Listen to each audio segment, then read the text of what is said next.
Ladies and gentlemen, welcome back to the finest on of war Unification cast this side of East Yorkshire. And today we've got a 1 vs 1 on Fatamorga. On the other side, as the Thousand Sons, we've got TranspersonalPsy. On the other side, as the Imperial Guard, we've got Creed. Creed will be opening with a couple of guardsmen, a tech priest engineer, a conscript squad, and a infantry command. Whereas TranspersonalPsy is going to go for a couple of Frau Wizards, a Rune Scrab construct, and a Demon Gate. It's been a million years, at the very least a million years, since we've last seen the Thousand Sons. Very exciting to see with their mischievous magics and all that stuff going on. I do quite like the positioning for his infantry command. Creed is not playing around, as is saying by the name. A man knows how to play his Imperial Guard. He's going to slap a infantry command right here to make sure that this strategic point is nice and safe. Also maybe going to pop down a couple of shooty bits around here, should he necessarily need it. Well, I don't think it will. Got the command squad coming out, which should in theory be able to go toe-to-toe with the Thousand Sons Lord Sorcerer, but not seeing one coming out at the moment. I wonder for why. Maybe TranspersonalPsy has got some sort of sneaky kind of plays up his sleeve, but I don't quite imagine how the Thousand Sons are going to be faring all that well in the early game without that Sorcerer Lord, unless... right, no, okay. Screamers of Zinch, rush, that's the plan here. So as many squiggly demons as humanly possible down to cause all sorts of mischief for the Imperial Guard, but they do have their buildings that they can hide into. Very hard to rush a Imperial Guard player, so we'll have to see how things are going about as everyone captures their nearest and dearest. Command squad going for the standard Priest and Psyker Wombo combat. See some Frau Wizards, their wonderful green las guns, or las pistols even, if you want to use a Latin term for it. And there are the Stingrays flying on high. Command squad says no thank you to all that squiggly nonsense. It's the mandibles I don't like. I mean, they just go too wide. Don't like it at all. So the command squad is going to run away from them. Whereas some fully qualified guardsmen going up against Zinch cultists, but they will fall back, I assume, to provide some sort of firing support for the command squad. Also got Commissar coming over as well. If you add a Commissar to the ranks of the Imperial Guardsmen, that will help them massively in close combat with his power sword. Losing morale though, that's not exactly where they wanted to be. In the openings of this engagement, command squad going to engage range combat instead, attempting to break the morale of some people with a zap of his own. One singular screamer goes down at 50 blue and 5 green. Kind of the same price, in fact no, it's the exact same price as a squad of Seraphins. And the guardsmen regaining their morale, if not just for a little brief moment. Zinch cultists aren't known for their combat prowess. You don't really see any kind of Thousand Sons player going for a mass of them at any stage of the game, even when they do have some grenade launchers. It's either their Rubik Marines or the Screamers. But no Rubiks will be happening with the Demon Gate at the moment. And now, alright, no, now we're just going to go to Tier 2. Okay, very unusual players. This is... I would like to normally predict as to what's going to happen in the game, maybe what strategies are happening, but no, this is all out the window. All completely and totally thrown out. At least Imperial Guardsmen are doing some sensible, normal things, getting their economy on the go with their placements of infantry commands and whatnot. And what the Guardsmen going to do now? You've came over here. What was the plan? Is it to break down listening post or two? I imagine that probably be the case. We're going to be really careful. You don't want to fight underneath a silver spire with the lightning coming out of it. Well, I've seen one, but will soon be turned into a Tier 2 listening post. If you fight underneath a couple of lightning rods, those screamers can then come in and make a world of hurt for you. And here they come, barreling on down through the sands. Prosperato, whatever you call their home planet. And second squad, the screamers as well, so one squad for each Imperial Guard unit that's on the assault at the moment. Here comes some more guardsmen. Always plenty more where they came from. And yeah, it's just at the moment unassailable without some heavier armour. Current economy is 98 and 24 compared to 80 and 20. Tier 2 now up to 45% done for the Imperial Guard. And so far so good for both players, really. No major losses from either side. Obviously the Thousand Sons have got the economic advantage currently. But no one's really lost a mass of men, apart from obviously these cultists down here. But who really cares about the cultists? There's a heavy bolter turret, as expected, just to defend half and home. Also got a listening post over here upgraded, so this little corner right here is going to be really hard for the Screamers to do any damage, but they could just kind of fly over. I know, look at that! Ah, you see? My goodness, my gracious. He knows a thing or two about the game. That's okay, go into the infantry command and just tunnel all the way over into the field command, and very quickly will these Screamers start screaming for their own lives. Not quite got the bite to take down a plasma generator as quickly as they wanted to. Might have been a better idea to focus on this listening post down here, just so that the Imperial Guard can't reinforce as quickly as they just did then. Screamers do take a little while to break down a building. Another zap. Another Screamer goes down. Oh, they're shining for some reason. They're just really enjoying themselves, I imagine. Just like this Commissar is really enjoying keeping the men all on going for it. Command squad has lost a priest in this engagement, but what's one priest and a listing post when you've got the potential to get a few demons sent back to hell? I suppose that's one problem when the guardsmen try to defend against these fast manoeuvring units. They come in, they kill what they want, and then they leave. It's very hard to get a squad wipe on them. What are you going to go for now? More rune scrap constructs, a occult forge. Hell Talons, just to keep that maneuverable force going, I imagine. That'd be the idea. You've got your Screamers as an inch to pop down and do some damage to the guardsmen on the floor, which, I mean, it's not exactly going to be the killing blow, but Hell Talons going around the flanks and breaking down the economy. Gradual pokes in there. Oh, the conscripts, leave them alone. They didn't sign up for this. Well, I mean, I suppose they did sign up for this. That's kind of the whole point, but well, it's just their first day on the job. There's a Chimera. And I suppose when up against a maneuverable unit composition, countering it with your own maneuverability is the only way to go forward. Got to be really careful about this Hellblade. Oh, not a Hell Talon, a Hellblade. That's what you're called.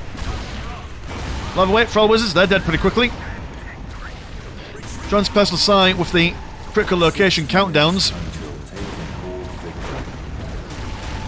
Yeah, the Hellblade is going to be a real pain in the backside, although we do have the heavy bottle turret being upgraded with some auto cannon goodness.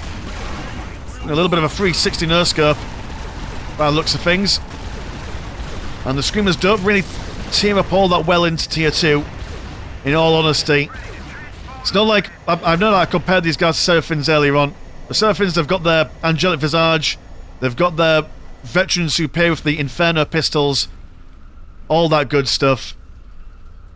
But the Screamers, they're just kind of the one and done, really. Got no major upgrade that makes them really pop off later on. But what are you? I assume you're horrors. Yep, you are horrors indeed. Very colourful mixture of pink and purples to assail the tanks.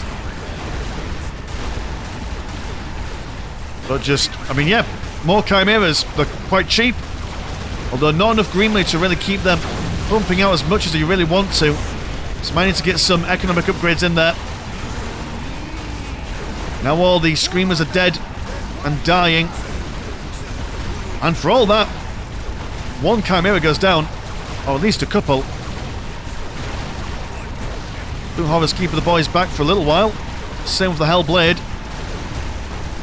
You can always repair a vehicle, you can't repair demons. That's not how demons work. So providing a screening retreat for them. Now they're going to think of alternative ideas. Or just more Hellblades. It's a problem really, because the Guardsmen currently don't have any weapon upgrades for themselves, so whatever the Thousand Suns go for, they can transition over to countering at that. If they go for Rubik Marines, then just a mass of plasma guns will sort them out. There's no heavy bolts available for those infantry units, so wiping out the lightly armoured Imperial Guardsmen will be a lot harder than, say, in comparison to tactical Marines from the Loyalist Space Marines. But mind you, no anti-vehicle at the moment. And you can put as many mines as you want on the floor. Aircraft have a direct counter to landmines. That's how planes work. Look at that, we're learning a lot about how things work today, boys and girls. So just demons, anti-vehicle, both in the air and on the ground. Should also be able to take down a building or two. Some Thrall wizards coming over for capping purposes, I imagine. But yeah, just well-placed heavy bolter turrets. Got a Hellhound, which I assume will be upgraded to a Devil Dog once to get a tactical control on the go. Or is that Hellhound just for the AoE damage against the horrors? Obviously risky because these guys are, you know, designed to kill vehicles. And killing anti-vehicle units with vehicles themselves is a bit of a pain. Well-placed heavy weapons team as well as the turrets that we mentioned earlier on. Opening fire. Flanking manoeuvre from the guardsmen. Beautiful display of positioning from the regular humans. But oh, good lord, that's a lot of blue horrors. I mean, they're basically useless in combat. They don't do much, but as we say, hold the guardsmen in place for a little while. Just as the forces of Zinch fall back, lick their wounds. And after all that, the economies are 98 and 66 compared to 140 and 72. Well, yeah, I mean, the Guard, they can hold a line for as long as they want, but if they're not spending their money on upgrading their economy, which, I mean, they've gone for all the listing post upgrades.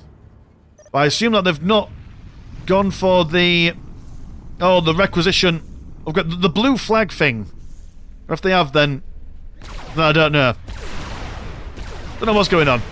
We have a Ferrum Infernus Dreadnought with the multi-melter, more anti-vehicle. Should also stand up better to the Guardsmen and the Chimeras. Summoning rituals, what do you do? That's my question.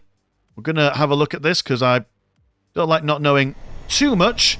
What do you do? Greatly increase the damage and morale of lesser demons. Increase the maximum range of infernal bolts of horrors. It's pretty useful. So it's a direct upgrade for those pink boys. Very nice stuff. And they can also jump back inside the demon gate as well if they want to be summoned forth and do some stuff. There we go, they're both getting inside there. Also a Bairn and Chariot of Zinch. There's a lot of AoE damage with its green flames. We'll lose a Silver Spire for the troubles there.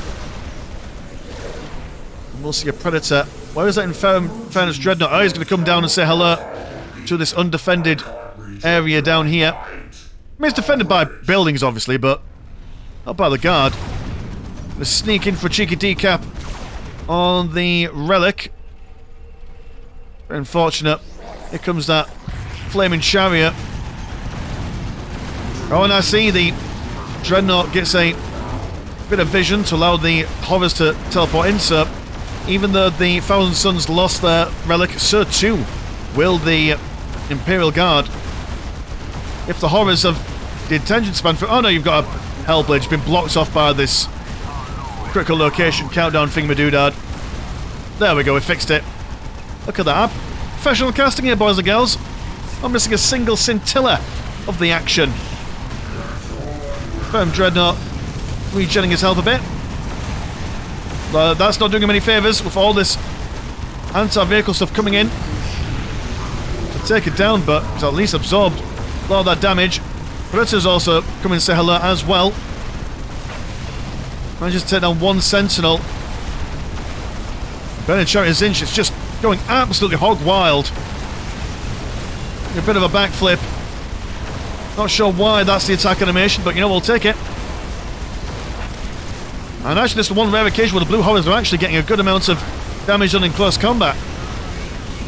Against most units, won't do much, but as we said, the Guardsmen with their flak armour basically get killed by a strong breeze. Chariot's dead there. And once more, the Guards send the demons back from whence they came. But how many more times can they do it with a lackluster economy? I mean, are you catching up? No, not quite. But you've got your priests coming out, you've got conscripts for reasons. Also got your cascan armor and tactical control, so there we go. The weaponry is coming online now. Long lasses and heavy stubbers. Interessant. I suppose heavy stubbers are like a general kind of... not particularly amazed against any one particular enemy type, but... I suppose when they're throwing everything at you and the kitchen sink... demon armor as well is also quite difficult to sort out. Here come the double predators. Got some priests as well, which I imagine will be giving these guys a little bit of a protection bonus. There we go, there's the escalation engagement research. That's what you were called, okay. Look at this. Every day's a school day. Guess machine spirit on the predator. But here we are with a mutated sorcerer, so not even like a proper sorcerer. Again, for why, I don't know why he's not gone for it. At least by now you would have thought that he's gone for something like that. Oh, beautiful grenade from the Cassicans. Separating those horrors of Zinch. Nice and good. Mutated sorcerer is down and out. Now got the Chosen. Swifter and more nimble than your regular Rubik Marines, but they do have morale. So they are potentially broken in that way, but also very tanky in the health and armor department. Here's a heavy weapons team in the middle of everything, going for a las cannon upgrade. There we are, that's the concentrated fire we wanted to see. The Predator seems to be shaking off quite nicely. And now an assault going on to the other side. The mines will snag those Chosen, although they are able to spot them, being an infiltration detection unit. Yes, I think you are, unless you've got a hero attached to you. But then, yeah, you are. Yeah, you are. So yeah, just defend. Just two Predators, been sorted out. Let's see what they were doing. No, distract the guardsmen in one direction so you can kill them in another direction. But it's not going to... oh, dear. Alright, that was a whirlwind. Yeah, the whirlwind for the Thousand Suns. You can only get one of them. But stupidly accurate. Amazing against these lightly armoured infantry compositions. As we just saw there. All seems to do some sort of slow as well. Unless that's the Chosen doing that. We'll find out now. No, are you Slurn? No, you're not Slurn. Now to do with it then. The Chosen are being whittled down. The whirlwind a little bit too close for comfort for most things. Yeah, it's just 4 Chosen in the middle of all these boys. Time to bring the whirlwind back. And one issue that the Imperial Guard seem to be having at the moment is a lack of mobile anti-vehicle stuff. They've got the Javelin anti-armor kill team now. But traditionally in vanilla, Imperial Guard struggle with mobile AV just because the main AV is either in Sentinels with las cannons or the heavy weapons teams. Sentinels die quite easy. Heavy weapons teams, well, they just like to stand still for a bit, don't they? Good lord, just sending men a-flying. There's the anti-tank. Incredible damage. But the fast firing rate, sorting them out. Oh, a miss from the whirlwind over there. There we go. Second time's a charm, as they say. Now it seems like the battle line split right down the bridge. The Ogryn's coming out. And now I did see in the corner of mine eye, Tier 4 was finished for the thousands, which means that they're going to go for a Prospector. It's pretty cool. And also a Trophy Grav Raider, so double Relic units at the same time. That is going to be quite a dangerous thing for the Guardsmen to deal with. But they are now on full assault mode. Can they do enough damage before the Relic units come out to play? I've got double anti-armor kill teams. Will these couple of lads and a few rocket launchers be the ticket for them? Listing personal off in the distance has been killed. Good lord. Horrors now trying to break down the infantry, but don't know if that's what they're really going to achieve here. There's the trophy grav raider. And now the lads on this side are in a bit of a shit sandwich here. You've got rocks on one side, a grav raider on the other. How are they going to get out of this one? Well, they're going to fight their way through it. As the God Emperor intended, the Ogren's not quite sure. There we go, just fight one person. Don't get distracted. Hold the line for the guardsmen to escape in their rickety old Chimera. There's no flirting like the Prospector, but you know what? If gravity was good enough for the Emperor, it's good enough for them. There we go, so 2 listing posts been taken care of. And we love the use of a Sentinel to get the decaps on the critical locations as well. Now got a las cannon from the heavy weapons team.